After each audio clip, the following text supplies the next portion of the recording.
Soy de la materia Neuropsicología Clínica. Mi nombre es Vázquez de Elías Flor Eloísa.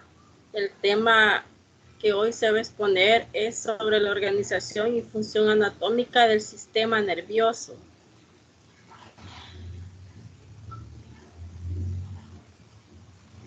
Vamos a hablar un poco sobre Luria. Luria nace en 1902, es ruso, estudió el sistema funcional y localización del cerebro, así el efecto de lesiones de áreas que controlan las funciones o habilidades básicas. Puede ser compensado por la actividad de áreas que controlan las áreas superiores. Es líder de la neuropsicología en Rusia, entre otros aportes. Pues para empezar y entrar de lleno a lo que es el tema organización y función anatómica del sistema nervioso, pues es necesario, ¿verdad?, hablar sobre los lóbulos cerebrales, ¿verdad?, que son las estructuras del cerebro y viene a ser pues parte de lo que se va a hablar en esta exposición, ¿verdad?, en este video. Tenemos lo que es las funciones principales, ¿verdad?, que es el lóbulo frontal, que pues nos habla de razonamiento, movimiento, emociones, atención y lenguaje, ¿verdad? En la neuropsicología, si estas partes del cerebro pues funcionan, pues no funcionan, pues es un daño cerebral que podemos tener, ¿verdad? Y esto se puede dar pues desde el nacimiento y en el transcurso del desarrollo humano. Ya puede ser por un accidente, ¿verdad?, que tengamos, puede ser por problemas genéticos al nacer, por problemas que podemos traer, ¿verdad?, neurológicamente. Habla sobre lo que es el lóbulo parietal, que pues se ubica el tacto, el gusto, el olfato, la presión y la temperatura. Después nos habla del lóbulo occipital, que es la visión, ¿verdad? Está también compuesto por el lóbulo temporal, que es la audición, la memoria y el aprendizaje. Estamos también viendo que no es parte de lo que son los lóbulos cerebrales, pero también es parte del cerebro, ¿verdad?, que es el tronco encefálico y el cerebelo, ¿verdad? Pues ya para entrar en el tema en sí, pues vamos a hablar sobre los enfoques de Luria, las funciones de Luria, ¿verdad? Los tres principales unidades funcionales. En la primera unidad, pues, nos habla del tono o la vigilia, ¿verdad? Esa es la unidad número 1. ¿A qué se refiere este? Pues este se encarga de procesar y almacenar la información que llega del mundo exterior, y una unidad para programar, regular y verificar la actividad mental. ¿Qué significa esto? Si una persona tiene un daño cerebral, pues no va a poder, ¿verdad?, almacenar. Si ella tiene problemas en lo que es su lóbulo, ¿verdad?, el que estábamos hablando al principio, que es el encargado de regular, ¿verdad?, la alerta y la vigilia, pues si tenemos ese problema en ese lóbulo, pues no va a funcionar todo esto, ¿verdad?, de lo que nos habla sobre la información, ¿verdad?, que vamos a extraer del mundo externo.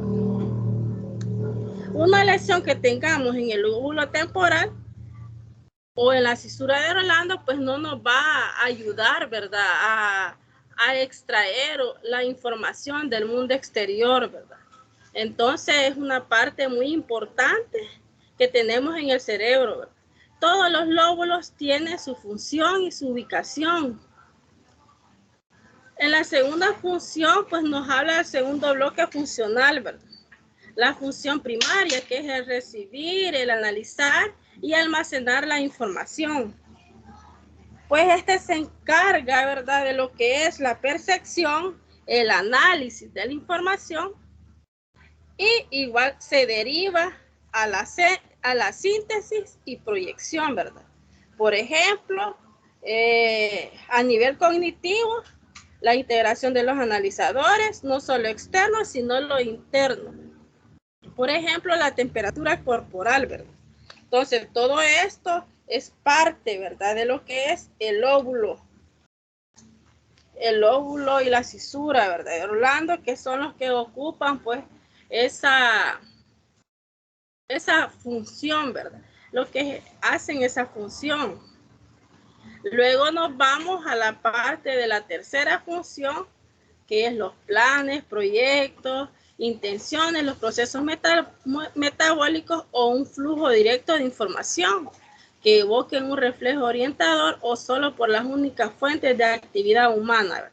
Una gran parte de la actividad humana evoca las intenciones y planes por proyectos y programas que se forman durante la vida. ¿Qué nos quiere decir esto de la tercera entidad funcional? Que es el encargado de programar y que regula y verifica la acción, ¿verdad? Y subordina la conducta y programación del lenguaje. Esto nos quiere decir que está fijado más en la conducta primordial, como los gestos, ¿verdad?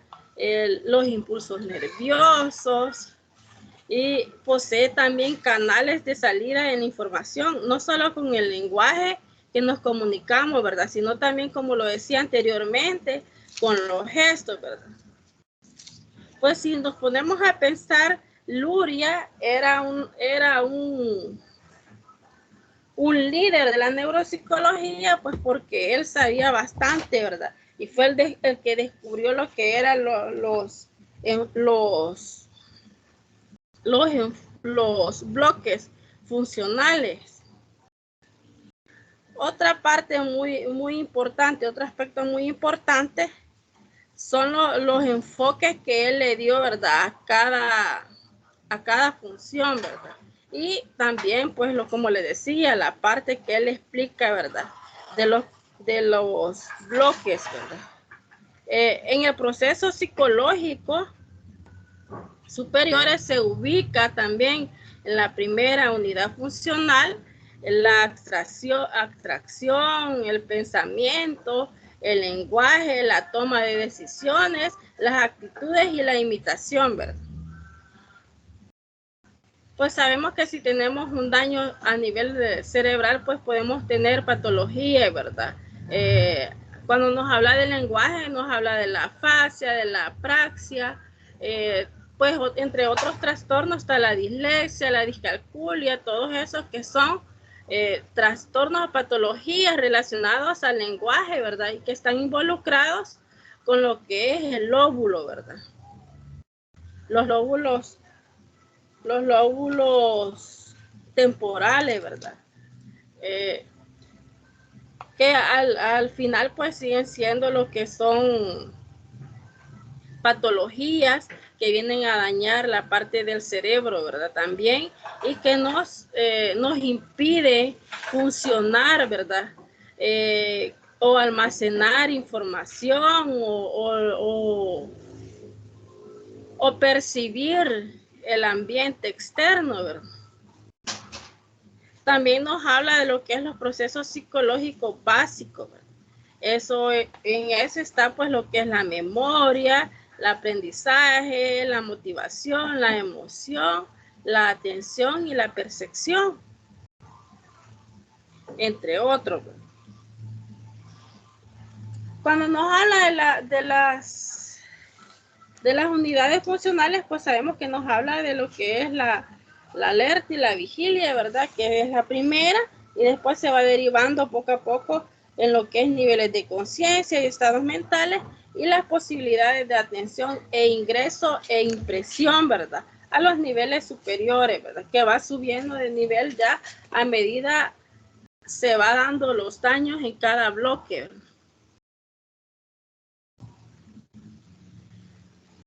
En la primera unidad funcional, pues nos dice aquí que está incluido lo que es la modulación del nivel de alerta.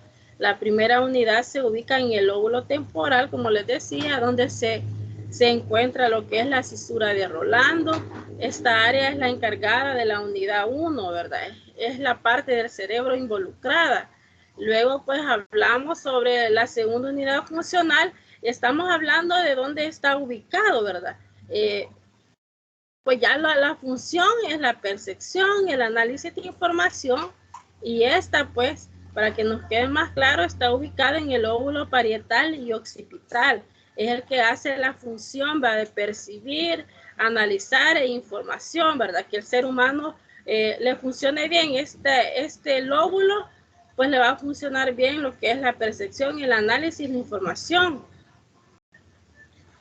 Luego nos vamos a la tercera unidad funcional, que dice que regula, verifica la acción, subordina la conducta y programación del lenguaje, ¿verdad?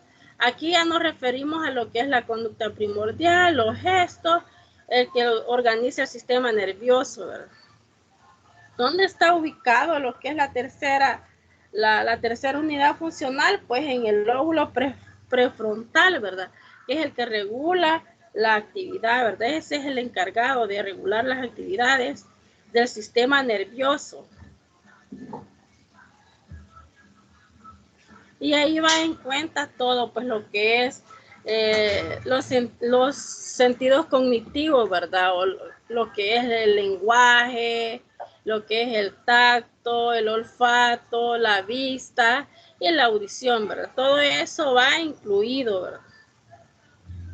Pues esa ha sido una parte de lo que es los bloques de Luria, ¿verdad? Lo que habla que es de la organización y función anatómica del sistema nervioso. Es parte, es bien extenso, donde él habla de mucho, ¿verdad? Pero esta es una parte muy importante cuando él se refiere a los bloques, ¿verdad? Y empieza a señalar cada parte o cada función del lóbulo y dónde están ubicados y cuál es la función de cada uno de ellos. Y es bien importante también, ¿verdad?, saber que el cerebro es una parte muy importante para el ser humano y que en cualquier momento, pues, una caída, un accidente, pues, puede ocasionar una lesión cerebral y puede ser, nos puede impedir, ¿verdad?, todos estos, de eso que hemos estado hablando, ¿verdad?, sobre las conductas, el lenguaje, nos puede dañar lo que es el sistema nervioso. Una estructura, dice que el cerebro es una estructura que forma el encéfalo y pues está en la cavidad craneal, ¿verdad? Lo que les mencionaba al principio, y la estructura del cerebro es el tallo cerebral, el cerebelo y el encéfalo, ¿verdad? Son partes principales y partes funcionales del cerebro, ¿verdad? Pues esta ha sido la exposición, esta ha sido parte del video. Gracias.